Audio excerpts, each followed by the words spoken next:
Buenos días a todos. Repetir el agradecimiento a la gente de IPCBA, de AFA Marco Juárez, de AFA en general también, y bueno, la familia Cornaglia. Y bueno, para continuar con lo que venía desarrollando Andrés,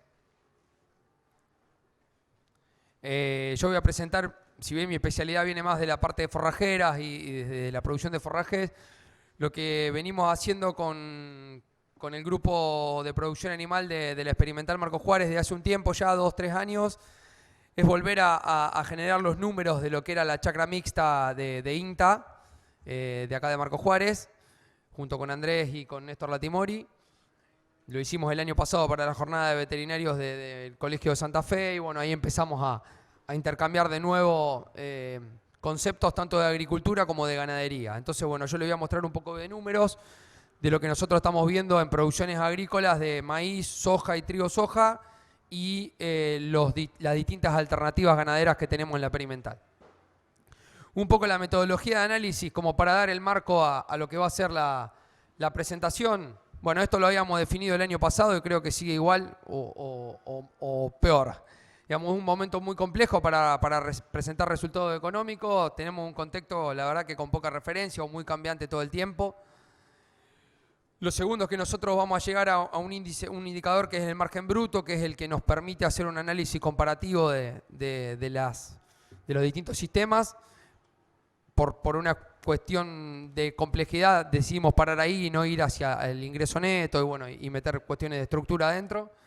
Pero bueno, acá yo lo que voy a tratar de mostrarles en la presentación es el corte del análisis de campaña 2018-2019 que nosotros hacemos todos los años, que va de julio de 2018 a junio del 2019, que es con ese contexto de principio de julio con un dólar a 43 pesos en promedio.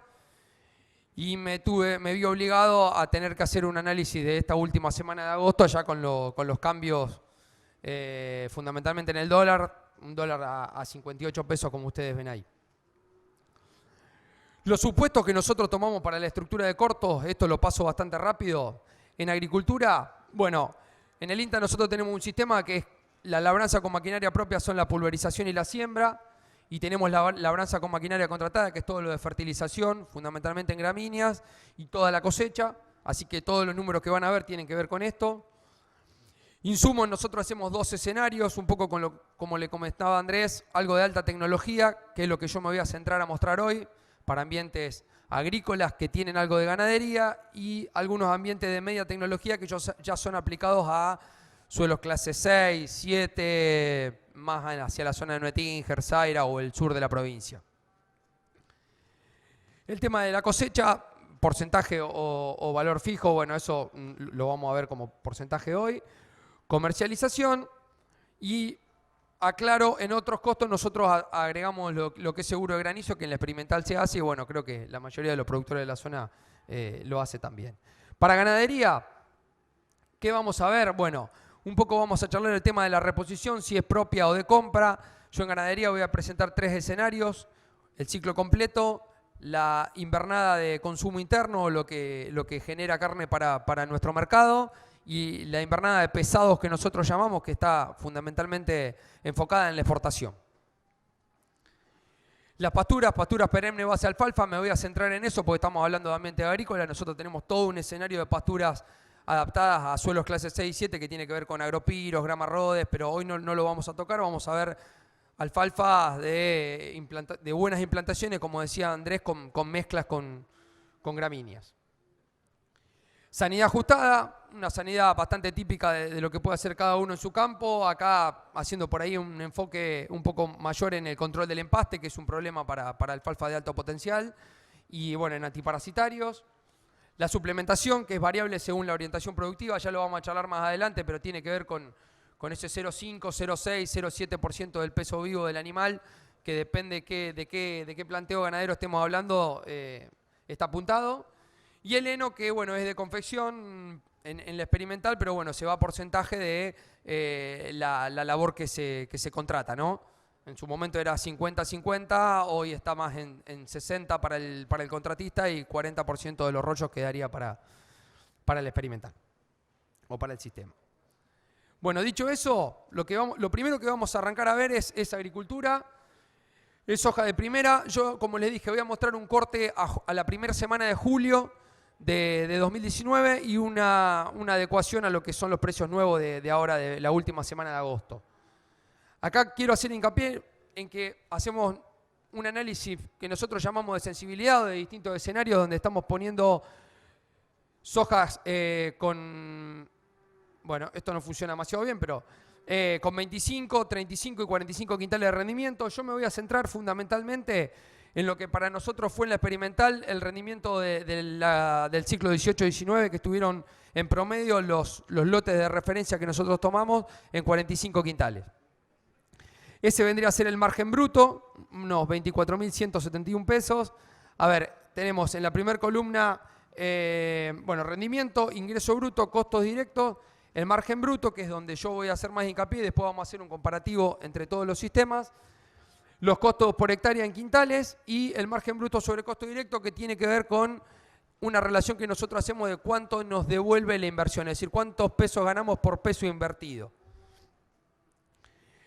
Eso es soja de primera con cierre de julio. Ahí les agrego un valor dólar. La mayoría hace costos en dólares por una cuestión de simplicidad. A ver, cualquier cátedra de administración rural de facultad siempre aconseja hacerlo en pesos, porque es donde vivimos y en lo que nos movemos, y en ganadería también eso simplifica mucho, pero bueno, agrego los dólares porque sé que la mayoría, por una cuestión de practicidad, termina sacándolo en dólares.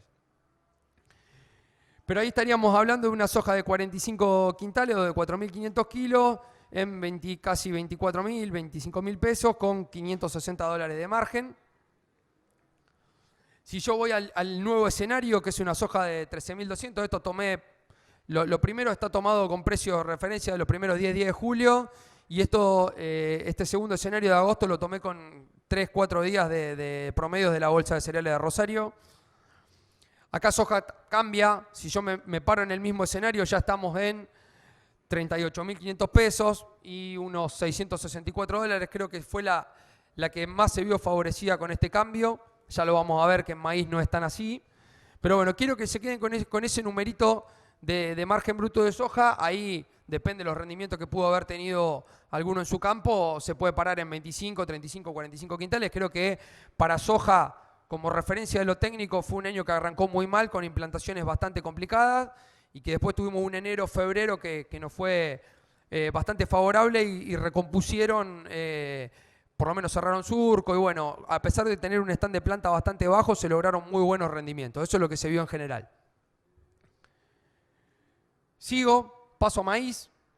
Lo mismo, paro en el maíz de julio para hacer el primer análisis con un precio por tonelada de 6.450 pesos. Yo ahí me paro nuevamente en el promedio de lo que obtuvimos en la experimental, que fue en maíz de primera alrededor de 120 quintales, pero el escenario está mostrando de 100 a 140, y la verdad que hubo muchos planteos que tuvieron rendimiento de 13.000, 14.000, 15.000 kilos, así que bueno, está bueno ver todos los números.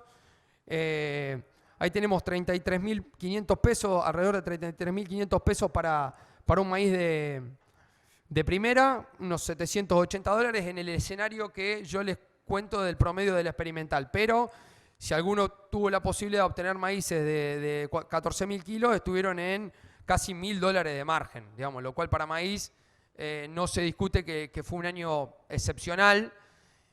Y bueno, visto en la jornada de maíz del INTA de principio de agosto, tenía un escenario futuro muy bueno. Bueno, ahora hay algunos interrogantes que lo vamos a charlar más adelante. Si yo me paro en el maíz de esta semana, en 7.000 pesos la tonelada, y me voy al mismo escenario, la verdad que para maíz no cambió tanto. La película cambió un poco hacia arriba, pero no tanto. Y si lo veo en dólares, tuve una diferencia por ahí negativa. Así que bueno, creo que la favorecida ahí fue soja, o el trigo soja, como lo vamos a ver ahora, y por ahí maíz no está en un escenario positivo como se pensaba hasta hace un mes atrás, que la verdad que la mayoría estaba haciendo una proyección de campaña muy buena. Me meto en el trigo, después voy a hacer la sumatoria trigo-soja. Trigo con corte de julio del 2019 a 8.700 pesos la tonelada. Bueno, el trigo tuvo todas las complicaciones el año pasado y fundamentalmente en la zona del experimental Marcos Juárez, más aún porque hubo algún evento de granizo en noviembre que también complicó la cosa. Pero me paro en 2.000 kilos por hectárea. Ustedes pueden hacer cualquiera de esos escenarios. 2.000 kilos por hectárea, la verdad que tuvo un margen de 2.000 pesos. Acá sumamos un establecimiento con algo de sequía, mucho frío, una helada tardía del 2 de octubre que afectó mucho los rendimientos. Se han visto rendimientos de hasta 10 quintales en esta zona, en suelo clase 1, que la verdad que la helada tuvo un efecto muy grande. Y acá hay que sumarle también que hubo un evento de granizo que también hubo algo de pérdida. Como le dije, hay seguro, pero bueno, la combinación de eso da ese margen que es bastante bajo.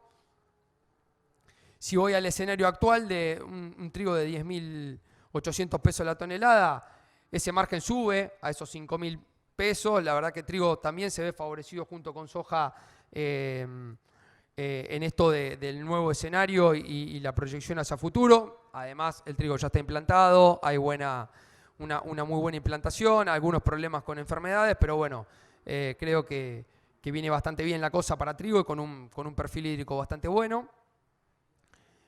A eso le sumamos soja de segunda, que la verdad que el año pasado nosotros en los lotes de la experimental estuvimos cerca de los 40 quintales o aún en rendimientos mayores. Hubo soja de segunda que estuvieron iguales o mejores que soja de primera el año pasado, con 4.000, 4.500 kilos.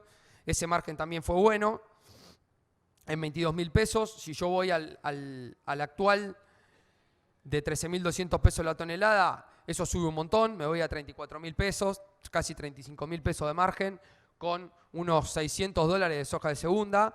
La verdad que es un buen escenario para el trigo que está implantado y que lo vemos que viene con una buena evolución. Yo acá estoy haciendo un análisis de la campaña anterior, pero bueno, parte de estos precios nuevos se pueden estar usando para fijar precios futuros de la nueva campaña, ¿no? Y bueno, me meto en lo que es alternativas ganaderas para ambientes sin limitantes. Como yo les decía, manejamos nosotros dos tipos de ambientes, los sin limitantes y los con algunas limitantes como suelos clase 6 y 7. Acá yo solamente voy a mostrar lo que nosotros tenemos en producción en la experimental Marcos Juárez. Tenemos un ciclo completo, que como les decía incluye la cría y la invernada de novillos que van a consumo interno. Lo que nosotros llamamos consumo, que es la invernada de consumo interno, y la exportación, que es una invernada de novillo más pesado, que como les mostró Andrés recién, son terneros Charolais en madres Aberdeen Angus. Es la cruza de Charolais por Aberdeen Angus. No me voy a meter mucho en los detalles, pero bueno, nosotros ahí tenemos la reposición, los gastos de personal, la sanidad, la implantación de pastura, el mantenimiento de la pastura, los gastos por suplemento y la confección de heno. Eso nos lleva a la totalidad de los costos directos para los tres planteos, y nos está quedando un margen bruto por hectárea ganadera por año que en el ciclo completo es de cerca de 20.000 pesos. Estos son datos de fines de julio, principio de agosto, como les decía Andrés, y hay que remarcarlo, la ganadería viene un poco atrasada en esto del cambio de julio hacia agosto. La agricultura tuvo, bueno, ya lo sabemos, el cambio es inmediato, sube el dólar, suben los precios. En ganadería la cosa viene un poco más lenta, pero esto está con números actuales, digamos, donde tenemos márgenes de ciclo completo de 19.000 pesos, unos $328 por hectárea. Tenemos márgenes de lo que es el módulo de consumo interno de 31.000 pesos, con $540 de margen por hectárea.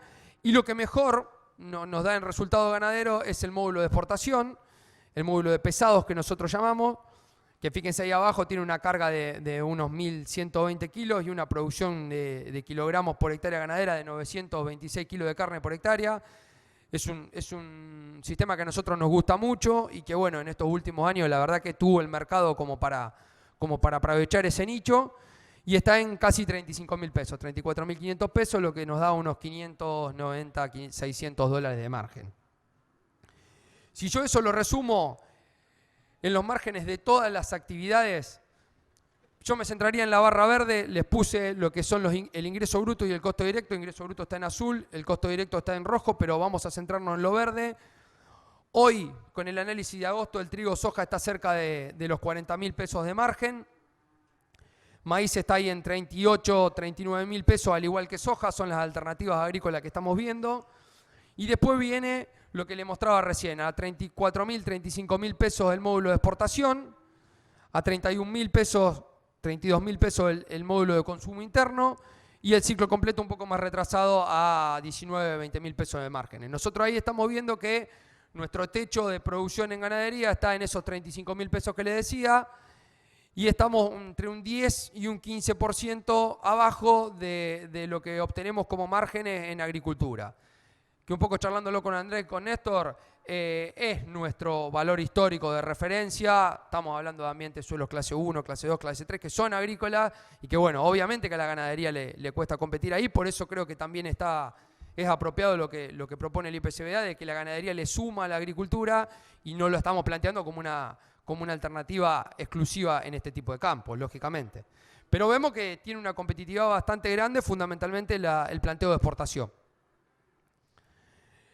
Bueno, esto lo muestro, pero tiene que ver con lo que van a ser mis conclusiones después. Ahí esto es un trabajo de Néstor Latimori de 10 años, ya de hace una década, pero tiene que ver con, es un índice relativo 100, es un índice relativo 100 en el cual la ganadería se ve mucho más estable, es la barra roja, y está comparado con la soja, que si bien tiene picos de márgenes muy buenos, tiene años bastante malos. Y ahora lo vamos a charlar un poco con el tema de anegamientos y el nuevo desafío que tiene la agricultura en este tipo de ambientes, ¿no? Pero siempre teniendo ganadería en el sistema vamos a tener una estabilidad mucho mayor. Esto lo paso, tiene que ver con también, no solamente con ambientes clase 1, sino con clase 3, clase 4, lo que mostraba Andrés de Adelia María. Son datos viejos del 2016, pero fíjense que la alternativa ganadera también está a un 10, un 15% por debajo de las alternativas agrícolas, y tiene que ver con que en suelos agrícolas, que nosotros llamamos, que son los suelos clase 1, clase 2, clase 3 y clase 4, a la ganadería obviamente que le cuesta competir o está ahí a la altura, pero siempre integrada con la agricultura. Cierro. ¿Qué le suma la ganadería a la agricultura? Que es un poco los desafíos que nos estamos planteando hoy. Principalmente diversificación productiva. Ya lo habló Andrés, lo habló la gente que dio la recepción. Me parece que siempre es positivo tener los dos sistemas funcionando en los campos. Además, también le da mayor estabilidad productiva y mayor estabilidad económica, siempre tener esa venta de animales y retrasar alguna venta de grano si es que el precio no es apropiado. Bueno, te da una facilidad para operar que si estás solamente parado en un sistema agrícola, por ahí estás obligado a tomar algunas decisiones. Si bien que sí existen las coberturas, existen los mercados futuros, digamos, hoy hay muchas herramientas y en este escenario tan cambiante son infinitas las herramientas y las posibilidades que tenemos, pero siempre tener ganadería dentro suma, y mucho para nosotros desde nuestro punto de vista. Y acá creo que viene lo que para nosotros en la última década es algo fundamental, que es la conservación del recurso suelo. Y bueno, haciendo un poco recién con Juan Cruz Molina, lo hablábamos afuera, haciendo específico esto en la visión química y física de los suelos. A ver, lo que estamos viendo en rotaciones agrícolas, ni hablar en monocultivos, es esto de que la tasa de infiltración es baja, que no tenemos capacidad de absorber el agua que por ahí llueve. Se han aumentado los eventos triplicado, les diría, los eventos de lluvias de mayores a 50, 100 milímetros, en donde una pastura tiene la capacidad de absorber esa cantidad de agua en 1 o 2 horas, y vemos que los barbechos o el monocultivo de soja le cuesta un montón, empieza a correr agua, esa agua genera mucho problema en las partes bajas de los campos, y bueno, todos vemos que hay pérdidas del 4, el 5, hasta el 10, el 15% de la superficie de los campos agrícolas hoy por el tema de consumo y de la no conservación del recurso suelo. Justamente le sumo lo de la estabilización del consumo.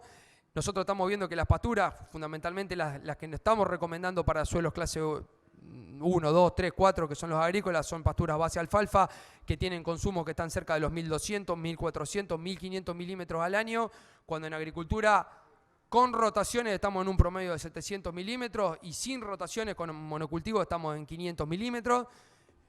Les reitero que llueve 900 milímetros de media, pero que en los últimos años estamos viendo años de 1.100, 1.200, 1.300 milímetros, es decir, llueven 1.100, 1.200, 1.300 y nosotros consumimos entre 500 y 700.